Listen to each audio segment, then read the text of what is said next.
नमस्कार। कभी सोचा है कि अगर किसी केस के बिल्कुल बीच में जज बदल जाए तो होता क्या है? आज हम भारत की नए कानून यानी भारतीय नागरिक सुरक्षा संहिता के एक ऐसे ही बहुत सीधे लेकिन जरूरी नियम को समझेंगे। ये वो नियम है जो पक्का करता है कि न्याय की गाड़ी कभी ना रुके। जरा सोचिए, एक बहुत जरूरी केस चल रहा है और सुनवाई के बीच में ही जज साहब इस्तीफा दे देते हैं। अब क्या क्या पूरा केस फिर से शुरू होगा? न्याय का पहिया आगे कैसे बढ़ेगा? इन्हीं सवालों का जवाब हमें इस कानून में मिलता है। तो सबसे पहले एक बेसिक सिद्धांत को समझना जरूरी है। न्याय को ना एक रिले रेस की तरह हमेशा चलते रहना चाहिए। ये किसी एक इंसान पर निर्भर नहीं रह सकता।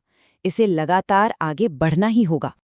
इसे एक रिले रेस की तरह सोचिए। जो न्यायिक शक्ति का बैटन है वो अगले धावक को आराम से दिया जाना ही चाहिए, क्योंकि अगर बैटन गिर गया तो बस रेस ही रुक जाएगी, न्याय की दौड़ थम जाएगी।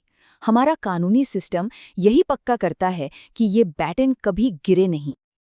तो चलिए अब सीधे उस खास नियम पर आते हैं जो इस हैंडओवर को कंट्रोल करता है, और उस कानूनी शब्द को समझते हैं जो इस अगले धावक के लिए इस्तेमाल होता है।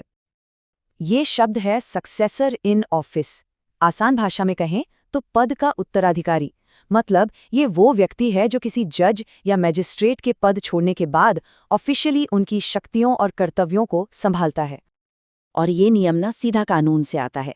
भारतीय नागरिक सुरक्षा संहिता का सेक्शन 29(1) साफ साफ कहता है कि किसी जज या मैजिस्ट्रेट की शक्तियां और कर्तव्य उनके सक्सेसर इन ऑफिस द्वारा संभाले जा सकते हैं।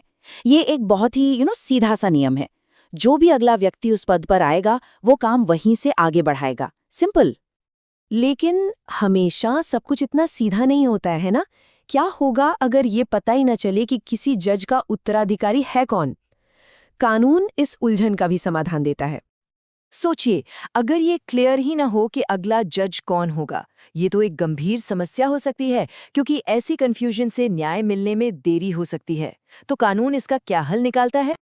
इसको सुलझाने के लिए ना एक सिंपल 3 स्टेप प्रोसेस है। पहला, उत्तराधिकारी को लेकर शक पैदा होता है। दूसरा, सेशंस जज इस मामले को देखते हैं और तय करते हैं कि उत्तराधिकारी कौन होगा। और तीसरा, उनका निर्णय एक लिखित आदेश में फाइनल कर दिया जाता है। तो यहाँ अंतिम फैसला सेशंस जज का होता है। अच्छा, ये तो हुई जज की बात। अब देखते हैं कि अगर मामला मैजिस्ट्रेट का हो तो ये प्रक्रिया कैसे काम करती है, क्योंकि ये थोड़ी सी अलग है।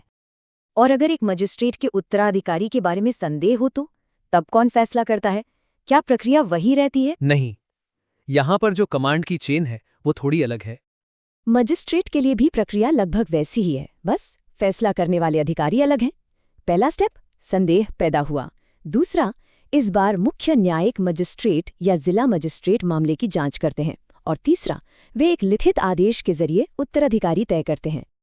तो आसान शब्दों में समझते हैं, अगर जज के उत्तराधिकारी पर संदेह है तो फैसला करेंगे सेशंस जज, और अगर मैजिस्ट्रेट के उत्तराधिकारी पर संदेह है तो ये जिम्मेदारी होगी मुख्य न्यायिक मैजिस्ट्रेट या जिला मैजिस्ट्रेट की। एकदम साफ हायरार्की है जिससे कोई कंफ्यूजन न रहे।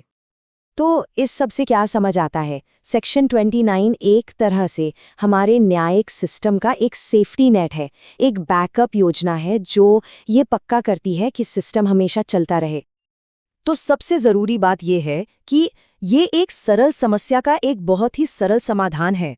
ये नियम सुनिश्चित करता है कि न्याय की जो इतनी बड़ी मशीनरी है ना, वो किसी एक व्यक्ति के जाने से कभी रुक न जाए।